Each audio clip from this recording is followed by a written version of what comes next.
Imagine you're standing beside someone you love. Just a few moments ago they were laughing, breathing, alive. Now they're gone. No hospitals, no funerals, no cemeteries, no priest to tell you what comes next. Just silence. And one terrifying question. What do we do now? Thousands of years before pyramids, kingdoms, or even writing, ancient humans faced death just like we do today, but without science, religion as we know it, or any real understanding of what had happened, and somehow they still created rituals so strange, so emotional, and sometimes so disturbing that archaeologists are still trying to understand them today. Some buried their dead beneath their own homes. Others painted the bodies bright red. Some removed skulls years after burial. And in one astonishing discovery, scientists found evidence that an entire community may have continued living with their dead long after they died. But perhaps the strangest part of all is that these rituals may reveal the exact moment humans became truly human. Because when someone dies, you don't just learn how they were buried. You learn what the living believed. About love, about fear, about family, and about what happens after death. So, what did ancient humans really do when someone died? Let's go back. More than 100,000 years. Imagine waking up one morning inside a cave. The fire has almost gone out. The air is cold. The smell of smoke still lingers from the night before. Your small group has survived another harsh winter. But today, something feels different. One of your people isn't waking up. Nobody understands disease. Nobody knows about bacteria. Nobody has ever heard the word death. All they know is that yesterday, this person hunted beside them. Today, they're completely still. At first, they probably waited. Maybe they shook them, called their name, tried to wake them. Hours passed. Nothing. Then something happened that changed human history forever. Instead of walking away, instead of leaving the body for animals, someone made a decision. They dug into the earth, not because they had to, but because they cared. One of the oldest known intentional burials comes from around 100,000 years ago. Archaeologists discovered carefully placed human remains inside caves across the Middle East. The bodies weren't thrown away. They were positioned, protected, sometimes curled into what looks almost like a sleeping position. Think about that for a second. Digging a grave without metal tools wasn't easy. Every scoop of dirt took effort, energy, time, resources in the prehistoric world. Those things could mean the difference between survival and starvation. So why do it? That's the mystery. Some scientists believe these weren't simply practical burials. They may have been the first evidence of grief, the first funeral, the first goodbye. Because burying someone doesn't help the dead. It helps the living. And that changes everything. If you had attended one of these ancient burials, you might have noticed something impossible to ignore. The body wasn't its normal color. It was bright red, not blood, something much stranger, red ochre, a natural mineral ground into fine powder across Europe, Africa, and parts of Asia. Archaeologists keep discovering skeletons covered in this mysterious crimson dust, sometimes just the hands, sometimes the face, sometimes the entire body. For decades, researchers argued over why. Was it decoration, a religious symbol, a sign of status, or something else entirely? One theory is surprisingly beautiful. To ancient humans, red resembled blood, and blood meant life. Covering the dead in red may have symbolized giving life back or helping them begin another journey. But another possibility is even more fascinating. Maybe they weren't preparing the dead. Maybe they were comforting themselves because grief has always searched for symbols. Even today, we wear black, we lay flowers, we light candles. None of those things change death, but they help us face it and perhaps 100,000 years ago, a handful of red earth served exactly the same purpose. It was humanity's first language of mourning, except this was only the beginning, because later humans would do something that sounds almost impossible today. They would bury their loved ones, then come back years later, just for the skull. Imagine returning to your childhood home years after your grandmother died. You kneel beside the floor, carefully dig through the packed earth, and uncover her skull. Not because someone forced you, not because you were moving her grave, but because this was exactly what your community had always done. As disturbing as that sounds today, archaeologists have uncovered evidence that thousands of years ago, this practice was surprisingly common. Across the ancient Near East, researchers discovered villages where people buried their loved ones directly beneath their homes. Not outside the village, not in distant cemeteries, literally beneath the floor where the family slept. Every meal, every conversation, every celebration, Every argument happened just a few feet above generations of ancestors. Death wasn't separated from daily life. It lived alongside it. But then something even stranger happened. Years after burial, families reopened those graves, not to move the body, but to remove only the skull. The rest of the skeleton often remained exactly where it had been placed. Why the skull? Nobody knows for certain, but there are some fascinating possibilities. The skull was the most recognizable part of a person. Long after the body had disappeared, the face still represented identity. Some archaeologists believe these skulls became powerful family heirlooms. Others think they represented respected ancestors whose wisdom continued protecting future generations. And then, researchers discovered skulls that had been transformed into something almost lifelike. The empty eye sockets were filled with white shells. Layers of plaster recreated cheeks, noses, and foreheads. Some even showed traces of painted features. For a brief moment, the dead seemed to have faces once again. Imagine walking into someone's home and seeing your great-grandfather quietly watching from a shelf. Creepy? To us? Absolutely. To them. Perhaps it was comforting. Today, many people keep photographs of loved ones who have passed away. Some preserve old letters. Others wear inherited jewelry. These communities simply chose a different way to remember. It reminds us that grief doesn't disappear, it changes shape. And every culture invents its own language for remembering. But not every ancient community believed the dead should remain close. Some believed the safest place for a body was inside the flames. For thousands of years, burial dominated much of the ancient world. Then, everything changed. Instead of placing the dead beneath the earth, some cultures began placing them on enormous funeral pyres. The flames could burn for hours, sometimes all night. Imagine standing in silence as sparks disappeared into the dark sky. The body slowly vanished, reduced to ash. To modern eyes, it might seem harsh, but to many ancient people, fire wasn't destruction, it was transformation. The smoke rising into the sky wasn't just smoke, it represented a journey, a release, a passage from one world into another. For practical reasons, cremation also solved problems. Bodies decomposed quickly, predators were a danger, disease was poorly understood but deeply feared. Fire removed many of those risks, yet practicality alone doesn't explain why families held elaborate ceremonies around it. Many carefully collected every fragment of bone that remained. The ashes weren't discarded. They were placed inside decorated urns, protected, carried, honored, sometimes buried with treasured possessions, weapons, jewelry, tools, even food. Think about that. If someone packs supplies for the dead, they're revealing something extraordinary. They believe the journey isn't over. Whether they imagined another world, a spiritual existence, or simply wanted to honor someone's memory, the message is the same. Death wasn't seen as an ending, it was seen as a transition. And that idea appears again on almost every continent. Cultures separated by thousands of miles who never met often arrived at surprisingly similar beliefs. Which raises an even bigger question. Were these rituals invented independently, or do they reveal something deeply human that exists inside all of us? One of the most famous archaeological discoveries begins with a cave. Inside it, researchers uncovered the remains of a Neanderthal surrounded by unusual concentrations of pollen. At first, the conclusion seemed breathtaking. Perhaps someone had gathered flowers, placed them around the body, and created what might be the world's oldest funeral bouquet. If true, it would completely transform how we see Neanderthals. For generations, they had been portrayed as primitive, brutish, barely capable of complex thought. But flowers tell a different story. Flowers suggest love, memory, compassion, beauty for years.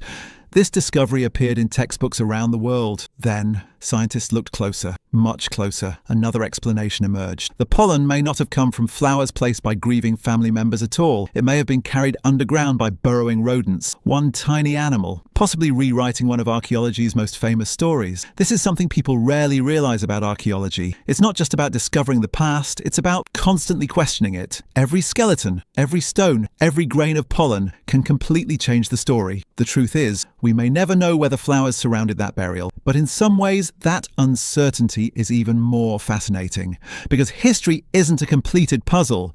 It's a mystery we're still solving. And sometimes, the smallest clue changes everything. Which brings us to perhaps the biggest mystery of all. Why did humans start treating the dead differently in the first place?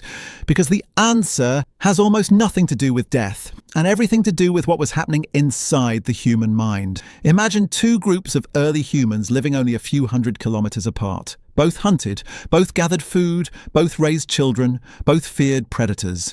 Yet when someone died, one group simply left the body behind. The other stopped everything.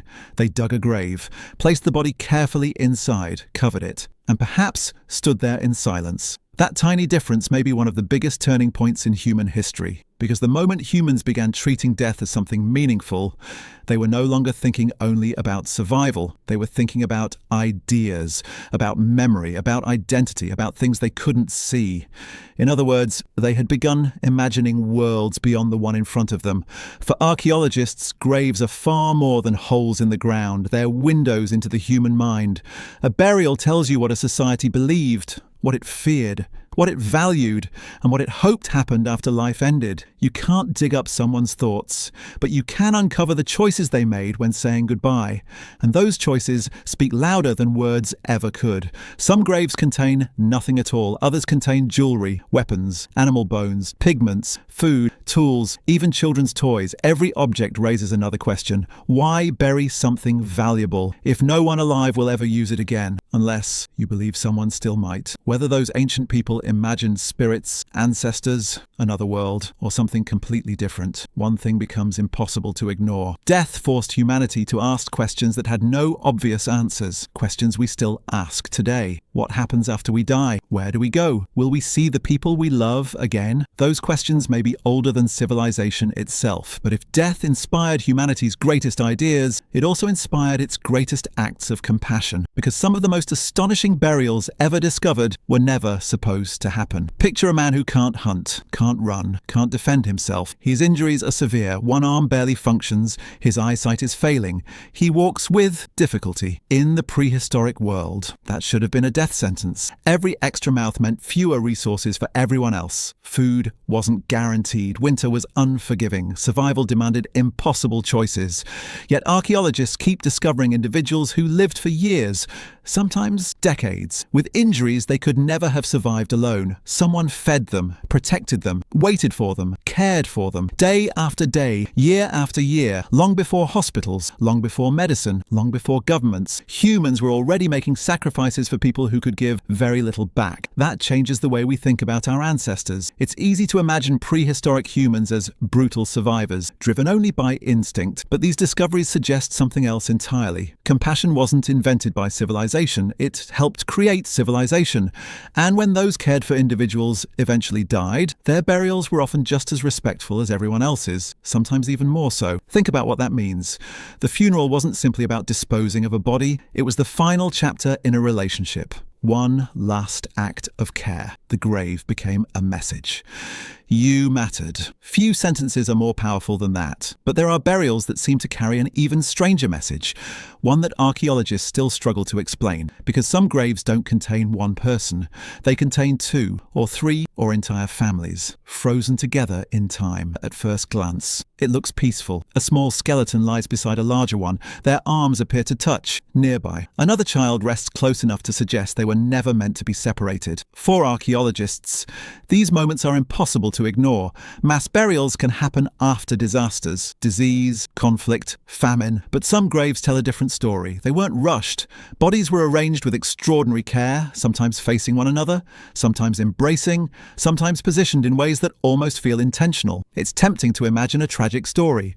A mother and child, two lifelong partners, brothers, friends, but science demands caution. Bones don't preserve conversations, they don't record names, they don't tell us whether those people died together or were buried together years apart. Still, the careful positioning reveals something undeniable. Relationships mattered. Death didn't erase them. If anything, it preserved them. Modern funerals often focus on remembering a person's life. Ancient burials suggest that idea is far older than we once believed. The dead weren't always treated as individuals. Sometimes they remained part of a family, even in death. And perhaps that's why these graves feel so familiar, because despite thousands of years separating us, the emotions haven't changed. We still gather, we still cry, we still tell stories, we still search for meaning. Technology has changed, language has changed. Civilizations have risen and fallen, but grief remains remarkably recognizable. And yet, the most extraordinary discovery of all isn't hidden inside a single grave. It's hidden inside every one of them, because together they reveal something ancient humans never intended to leave behind. A message, one written not in words, but in the choices they made when saying goodbye. If archaeologists could ask ancient humans just one question, it probably wouldn't be, "How did you build this?" or "What language did you speak?" It would be much simpler. What were you thinking when you buried someone you loved? Because that's the one thing no fossil can answer. Bones preserve bodies, not beliefs. And yet, against all odds, ancient graves still whisper clues. A carefully folded pair of hands, a necklace resting around a child's neck, a hunting spear placed beside a skilled hunter, a handful of red ochre scattered over a body, a skull preserved for generations. None of these things were necessary for survival. They were acts of meaning, acts that took time, energy, resources, things prehistoric humans couldn't afford to waste, which means they must have believed those acts mattered. And maybe that's the real story. Not death itself, but love, refusing to disappear after death. Think about every culture alive today. Some bury, some cremate, some scatter ashes into the ocean, some build enormous tombs, others keep photographs on the wall. Different rituals, same emotion. The details change, the purpose doesn't. Humans have always searched for one impossible thing, a way to say goodbye. Over the last 100,000 years, everything about humanity has changed. We went from stone tools to smartphones, from caves to skyscrapers, from campfires to space stations. We learned how diseases spread, how stars are born, how DNA works. We built cities containing millions of strangers, and yet death still stops us. Just as it stopped them, we still gather together, we still struggle to find the right words, we still cry, we still tell stories about people who are gone, we still leave flowers, still hold ceremonies, still search for comfort. It's easy to imagine ancient humans as completely different from us, but the closer archaeologists look, the more familiar they become. The distance between us isn't measured in years, it's measured in technology. Emotionally, we may not be so different after all, because grief doesn't care whether you live in a cave or a modern apartment, whether you hunt mammoths or answer emails, whether your world is made of stone or steel. Losing someone you love feels profoundly human, and perhaps it always has. When people ask what separates humans from every other animal, the answers usually sound familiar. Language, tools, fire, art, agriculture. But maybe there's another answer. Maybe humanity isn't defined by how we lived. Maybe it's defined by how we treated those who could no longer live at all. Every grave we've explored tells the same remarkable story. Someone stopped, someone cared, someone remembered. Someone believed this person deserved more than simply being left behind. That decision changed history, because the moment we began caring for the dead, we revealed something extraordinary about the living. Compassion, memory, love, hope. Those qualities don't fossilize, they don't survive inside bones, but their fingerprints remain hidden inside every burial archaeologists uncover. And that's why graves are among the most emotional discoveries ever made. They aren't monuments to death, they're monuments to relationships, to families, to communities, to people who refuse to let someone's story end the moment their heartbeat did. Perhaps ancient humans didn't fully understand what death was. They couldn't explain cells or brains or medicine, but they understood something far more important, that every life mattered to someone, and maybe that's the oldest human tradition of all. Not building monuments, not inventing tools, not creating kingdoms, simply refusing to forget. The next time you walk through an old cemetery or stand quietly at a funeral, remember this. You're taking part in a tradition that's older than civilization itself. A tradition that began long before history was written, long before cities existed, long before anyone could imagine the modern world. Somewhere around a small fire, more than 100,000 years ago, a grieving family dug into the earth, said goodbye to someone they loved, and unknowingly began one of humanity's oldest traditions. If this journey changed the way you think about our ancient ancestors, let us know in the comments. Which burial ritual surprised you the most, and why? And if you're fascinated by the hidden stories of ancient humans, history, and archaeology, subscribe. Because some of the greatest mysteries in human history are still waiting beneath our feet.